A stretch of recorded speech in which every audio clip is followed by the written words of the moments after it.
இயேசு கிறிஸ்துவில் பிரியமுள்ள சகோதர சகோதரிகளே, அன்னையுடைய அன்பு பிள்ளைகளே, இயேசுவின் இனிய நாமத்தில் உங்கள் அனைவருக்கும் என் இனிய காலை வணக்கம். இன்று செவ்வாய்க்கிழமை.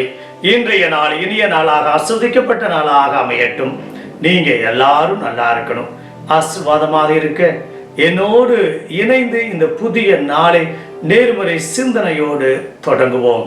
இன்றைய நாளில் நீங்கள் மேற்கொள்ளக்கூடிய காரியங்களையும் வாழ்வையும் பயணத்தையும் உங்களுடைய முயற்சியையும் ஆண்டவர் உடனிருந்து ஆசீர்வதிக்கின்றார்.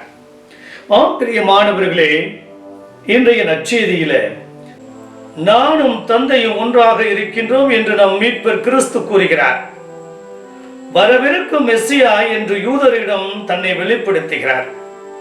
ஆனால் வரவிருக்கும் மெஸ்ஸியா இவரே என்று நம்பவில்லை.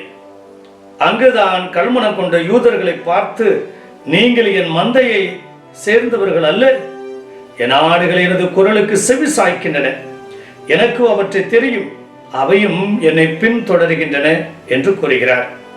ஆம், திருமுழுக்கு பெற்ற நாம் கிறிஸ்து ஒருவரே வரவிருக்கும் மெஸ்ஸியா என்று அறிக்கையிட அச்சம் கொண்டு யூதர்களைப் போல வாழ்கின்றோம். அவரில் நம்பிக்கை கொள்ள தயங்குகிறோம்.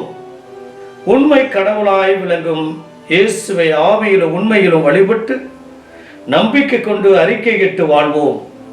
அப்போது இயேசுவின் மந்தைகளாய் திகழ்ந்து நிலைவாழ்வு எனும் விண்ணக தாய் நாட்டை உரிமையாக்கிக் கொள்வோம். இணைந்து ஜெபிப்போமா? பரலோக தந்தை இறைவா, நிறைய நேரங்களில் நாங்களும் இந்த யூதர்களை போலத்தான் பெயரளவுக்கு கத்தோலிக்க கிறிஸ்தவர்களாக இருக்கின்றோம். ஆனால் உன்மேல் விசேஷமாக நீ நற்கருணை வடிவத்தில் இருக்கின்றீர். அந்த நற்கருணை ஆண்டவரை நான் உண்மையிலேயே நம்புகிறேன், விசுவசிக்கிறேன் என்று கூட நிறைய நேரங்களில் நிறைய நபர்கள் நம்புவதில்லை. சம்பிரதாயமாக ஆலயத்திற்கு வந்தால் நற்கருணை வாங்க வேண்டும் என்ற ஒரு நிலைப்பாட்டோடு வாழக்கூடிய எங்களை மன்னியும். தொடர்ந்து உம்முடைய ஆடுகளாய் உன்னுடைய குரலுக்கு செவி மடுக்கக்கூடிய, செவி சாய்க்கக்கூடிய ஆடுகளாய், நல்ல ஆடுகளாய் வாழ கிருபை தரும்படி எங்கள் ஆண்டவராய் இயேசு கிறிஸ்துவின் நாமத்தில் ஜெபிக்கிறோம் நல்ல பிதாவே. ஆமென்.